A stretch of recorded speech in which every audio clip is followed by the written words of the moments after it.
आज हम थोड़े वक्त में इस बात को हम खुदा के कलाम में से सीखेंगे। नजात का तलक हम सिर्फ अगर कहें कि हम यीशु मसीह को कबूल करते हैं, हम यीशु मसीह पर ईमान रखते हैं तो हमें नजात मिल जाएगी, तो ये आप अपने ज़हन में से बात निकाल दें कि हमने सिर्फ लफ्ज़ी तौर पर यीशु मसीह को कबूल कर लिया कि हाँ हमारा जो खुदावंद है, जो हमारा नजात देने वाला है, खुदावंद यीशु मसीह है, अब हमने उसको कबूल कर लिया लफ्ज़ी तौर पर तो हमें नजात मिल जाएगी। तो ये आपके लिए गलतफहमी है। ये गलतफहमी अपने ज़हन से निकाल दीजिए, आपको काम करना पड़ेगा। अगर आप वो काम करेंगे जो आपकी नजात का सबब बनेगा, तब ही आप नजात पाएंगे। सिर्फ आप ही नहीं, आपका घराना भी उस काम करने के सबब से नजात पाएगा। Hallelujah, hallelujah. आए मेरे साथ निकालिए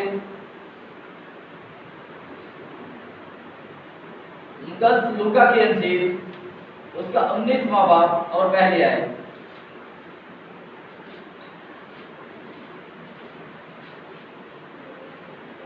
वो यरूह में दाखिल होकर जा रहा था। Hallelujah, hallelujah. वो यरूह में दाखिल होकर जा रहा था। अब खुदा यीशु मसीह यरूह में दाखिल होकर जा रहा था और वहां पर एक शख्स जो यीशु मसीह की सिर्फ सुनता था, यीशु मसीह को उसने देखा नहीं था, वो सिर्फ लोगों के मुंह से ये सुनता था कि यीशु मसीह इस दुनिया के अंदर आया है और वही नजात देने वाला खुदावंद हुआ है। अब ज़कई खुदावंद यीशु मसीह का तालिब हुआ है, उसको देखने की उसके अंदर तलब है कि वो कौन है, जिसने मुर्दों को जिंदा कर दिया, जिसने अंधों की आंखें खोल दी, जिसने कोड़ियों को पाक साफ कर दिया और गुनहगारों को कहा कि आइंदा गुनाह ना करना। ज़कई के अंदर ये तड़प पैदा हुई कि मैं सिर्फ उसको देखूं। वो नजात के लिए नहीं देख रहा, वो इस उम्मीद पर नहीं है कि मुझे निजात मिल जाए, मेरा घराना निजात पा जाए। उसकी जिंदगी के अंदर तो ये लालच था, वो तो जो ज़कई था वो तो वसूल लेने वाला था। उसकी जिंदगी के अंदर तो रुपए पैसे के लालच था कि मैं रुपया पैसा इकट्ठा करूं। जो शख्स वसूल लेने वाला है या किसी चौखट या किसी जगह पर किसी अड्डे पर बैठा हुआ है, वो किसी के साथ भी रू रियायत नहीं करेगा। उसने कहना है कि पैसे निकाल, फिर यहाँ से जा। लास्ट टाइम हम प्रोग्राम पे गए थे, जो 2 दिन का प्रोग्राम हुआ था। पहले दिन गाड़ी उन्होंने रोक ली यहाँ पर ठोकर के पास। उसने कहा 500 दे जाएंगे। हमने कहा कि हमारी स्पेशल गाड़ी है, जाने दें। अर्शद भी उसके पास गया था उसने कहा 500 दें और जाएं। हालांकि उस बंदे के जो ड्राइवर था उसके अच्छे ताल्लुकात थे उसके साथ, वो जानते थे एक दूसरे को। उसने कहा पैसे दे जाए। क्या उसमें रू रहती नहीं की।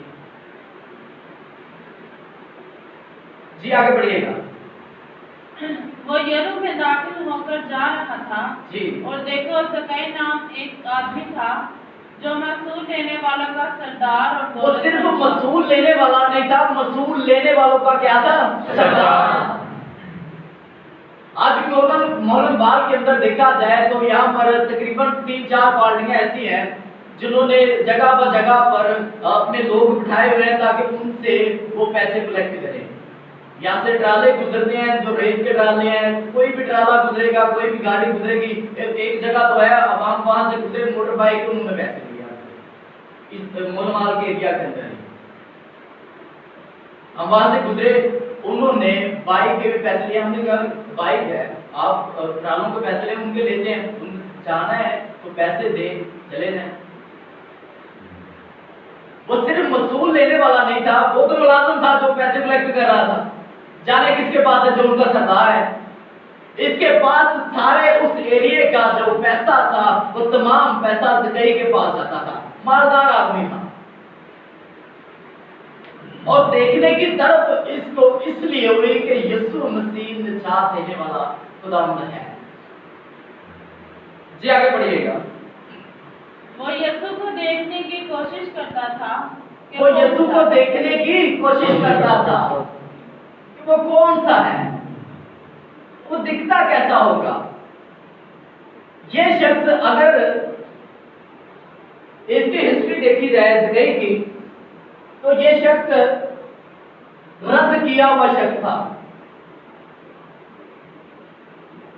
और अगर यहूदियों की बात की जाए या इस्राएल की बात की जाए, और यहूदियों के अंदर ये खासियत थी, अगर उन्होंने किसी गुनहगार को देख लिया या गुनाह के अंदर वो पकड़ा गया या कोई भी अगर वो गलत काम कर रहा है तो वो उससे इस तरह नफरत करेंगे। तो वो अगर यहाँ से हवा आ रही है ना तो मैं यहाँ से नहीं गुजरूंगा, इनसे टच होके हवा मुझसे टच होगी तो मैं भी क्या हो जाऊंगा, नापाक हो जाऊंगा। इतनी नफरत यहूदी लोग उन गुनहगार लोगों से करते थे।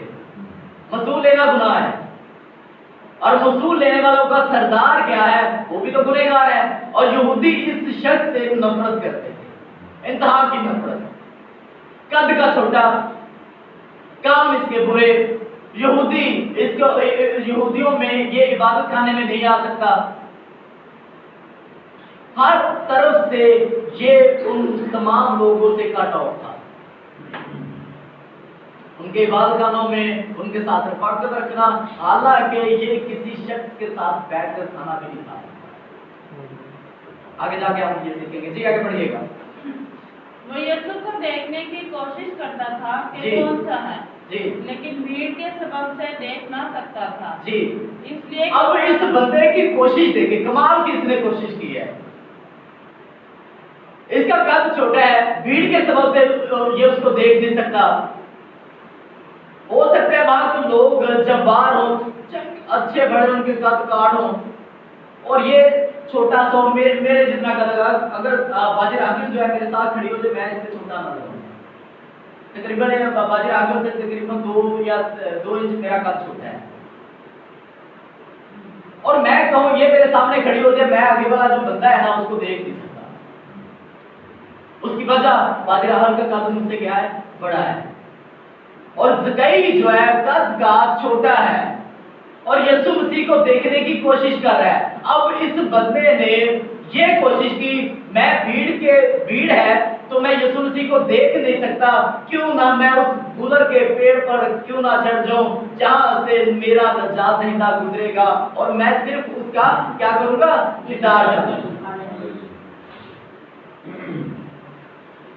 आज हम निजात पाना चाहते हैं कि हमको हमेशा की जिंदगी मिल जाए। हम कौन है जो फिरदौस में जाना चाहते हैं, नए यरूशलेम के अंदर? मैं भी जाना चाहता हूं। किसी शख्स ने, 2 आदमी थे, शायद बाइबल के अंदर दर्ज नहीं है, 2 शख्स थे और किसी बंदे के पास गए। उन्होंने कहा कि आप हमें बताएं कि हम में से खुदा के पास कौन जा सकता है। एक तो बड़ा गरीब गुनहगार, एक अच्छा मेरी तरह कलाम सुनाने वाला, बड़ा पढ़े लिखे आदमी, बड़ा स्टेज जोर हालेलुया, खुदा बादशाह है, खुदा ही साडा निजात दिंदा है। अच्छा, और ਉਹਨੂੰ उम्मीद थी कि मैं निजात पक्की है मेरी निजात, कि मैं तो निजात पा ही लैनी है। वो दिल दे विच की कह रहा है कि मेरी तो निजात पक्की है। वो गुनहगार जिहड़ा सी, गरीब, ना पढ़िया लिखा, ना चर्चा आने वाला, कोई चक्कर नहीं गा।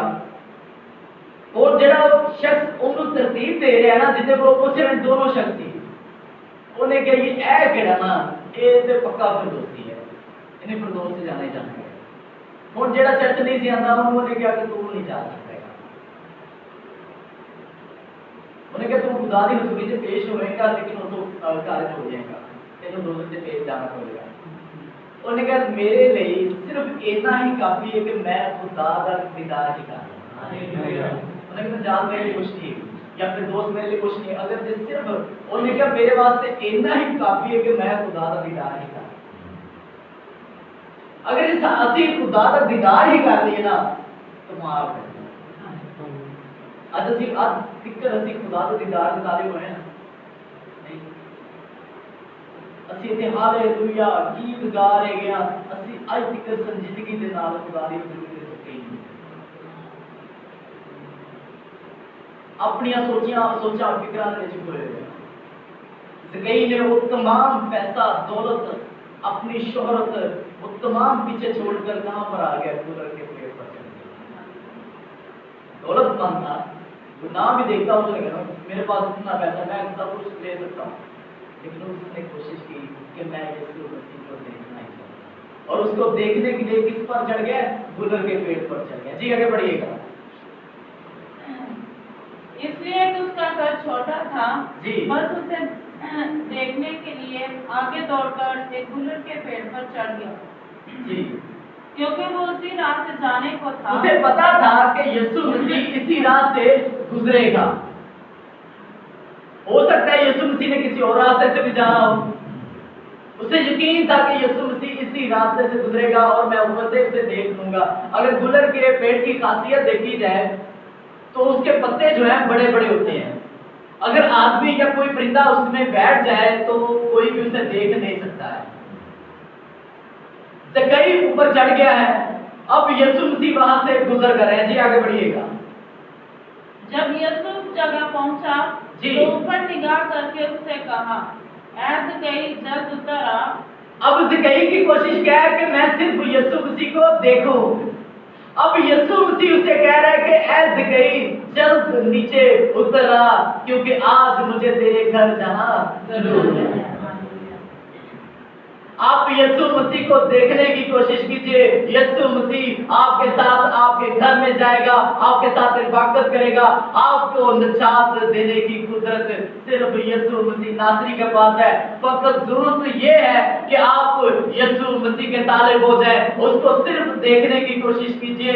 यीशु मसीह आपके पास, आपके साथ, आपके घर में भी जाएगा। हालेलुया, जी आगे बढ़िएगा। वो जल्द उतर कर उसको खुशी से अपने घर ले गया। वो जल्द, अब यीशु मसीह ने उसे कहा कि आज मुझे तेरे घर में जाना जरूर है, और वो जल्द उतरा और खुशी के साथ उसे अपने घर में ले गया।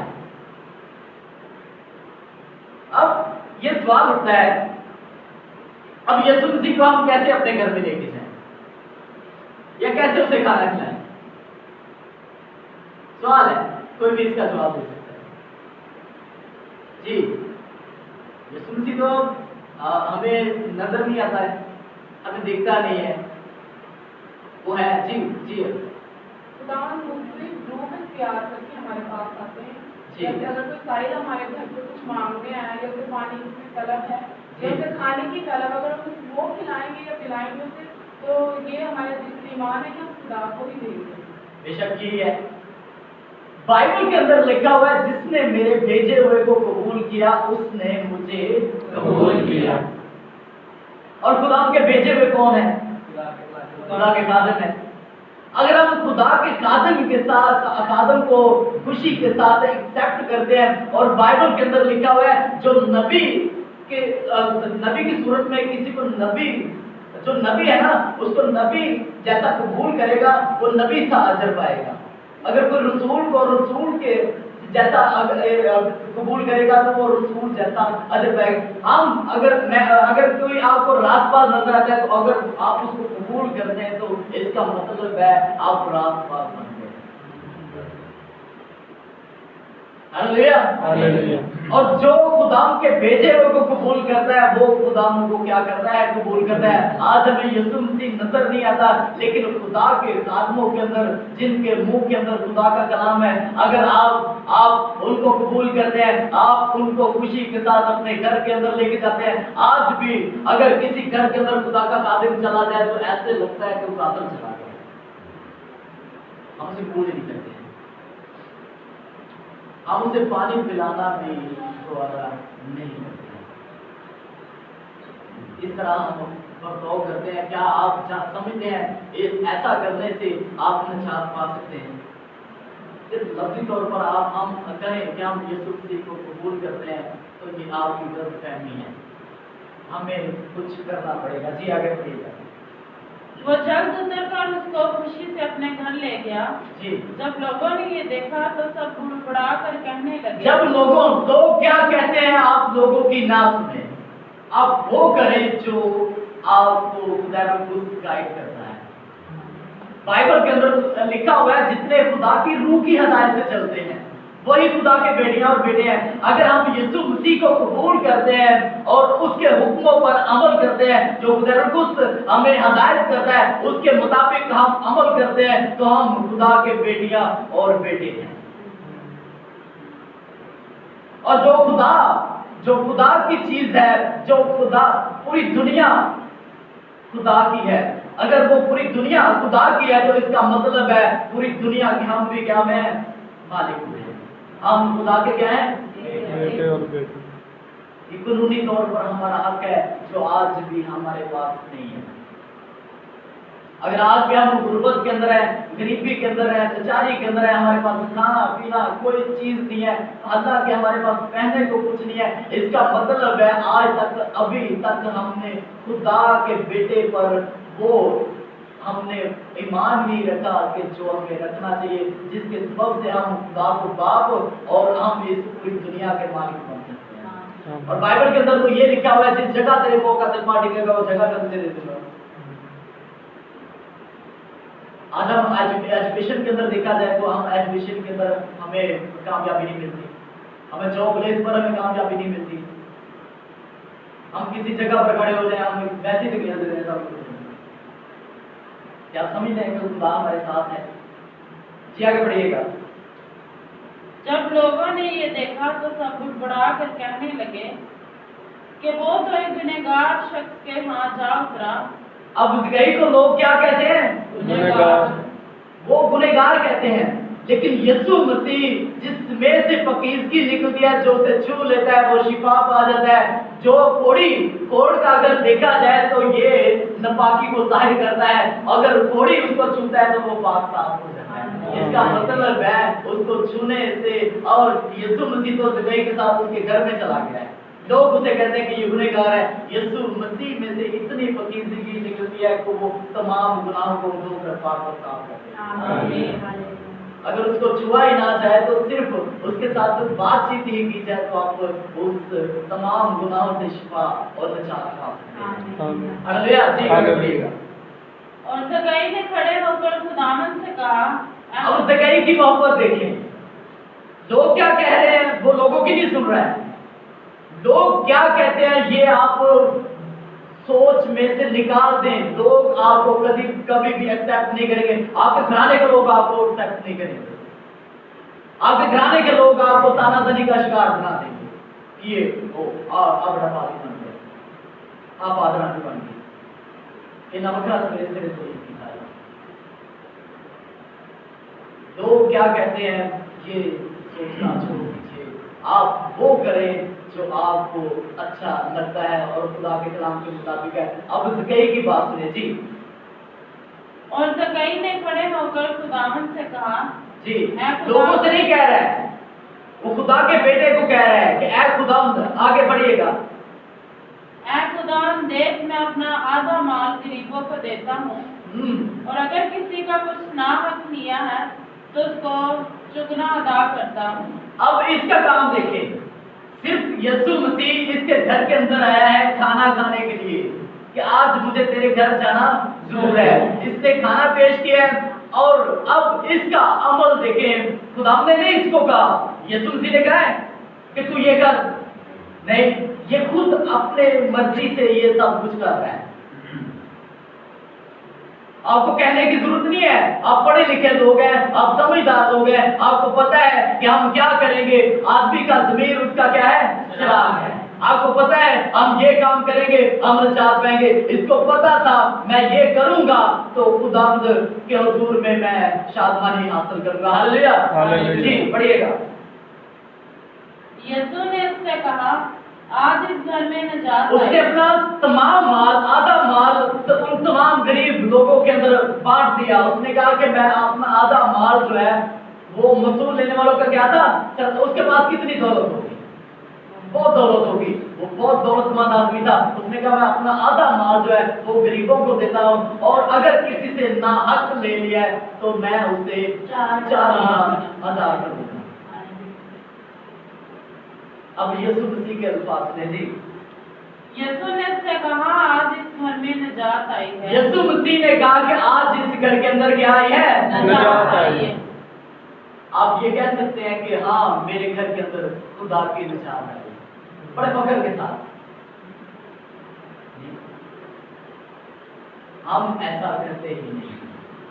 असते अपने से भैन भरा को रचदा हुए भी कुछ लील कर मार रहे हैं।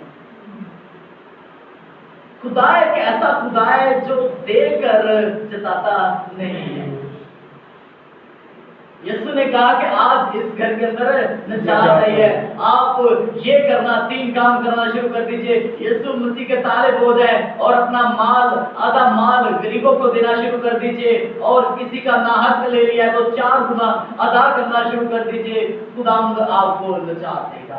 यही आपका अमल है जिसके सबब से हम सब निजात पा सकते हैं। हालेलुया। खुदा के कलाम के पढ़े और सुन जाते और खुदा की खास करते हैं। आमीन। हम अपने सर को खुदा के हुजूर में सुनाएंगे और सब लोग खुदा के हुजूर में।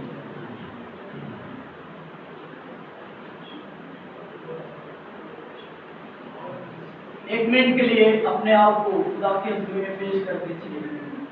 उसके बाद 3 मिनट है, 3 मिनट के अंदर हम अपनी दरख्वास्तें खुदा के हुजूर में पेश करेंगे।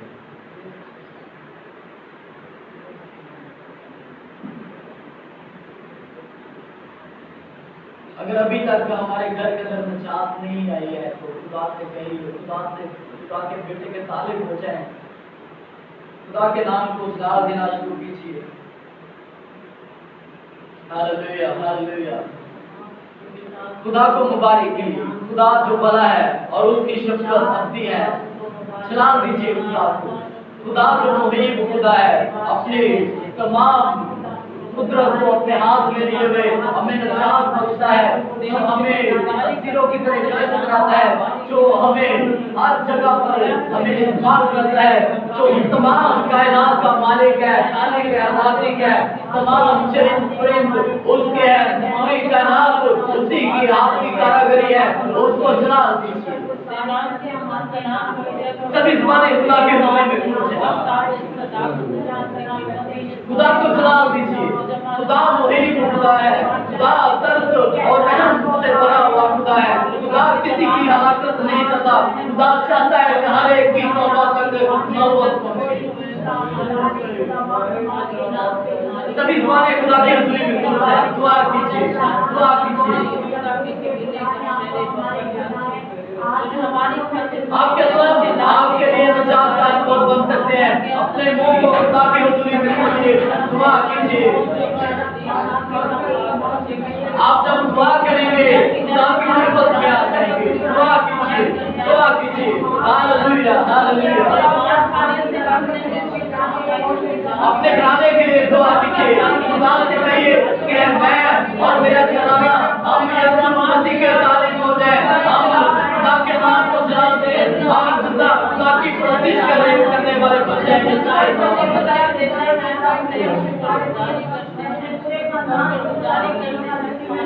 अपने बहनों भाइयों के लिए बरकत की दुआ कीजिए। खुदा से कहिए खुदा यीशु के नाम में इसको बरकत दे। इस तमाम मेरे बहन भाइयों को बरकत दे। यीशु के नाम में ये तुझ में बढ़े, ये नाम को जला दे, ये तेरे तारीफ हो जाए यीशु के नाम में। प्यारे खुदा की निजात को शामिल करने वाले पास है। आज जहाँ लोग आए हैं पाकिस्तान का जहाँ से बयान ये तेरा खुदा के तारीफ हो जाता है। उसके निजात आज दुआ कीजिए।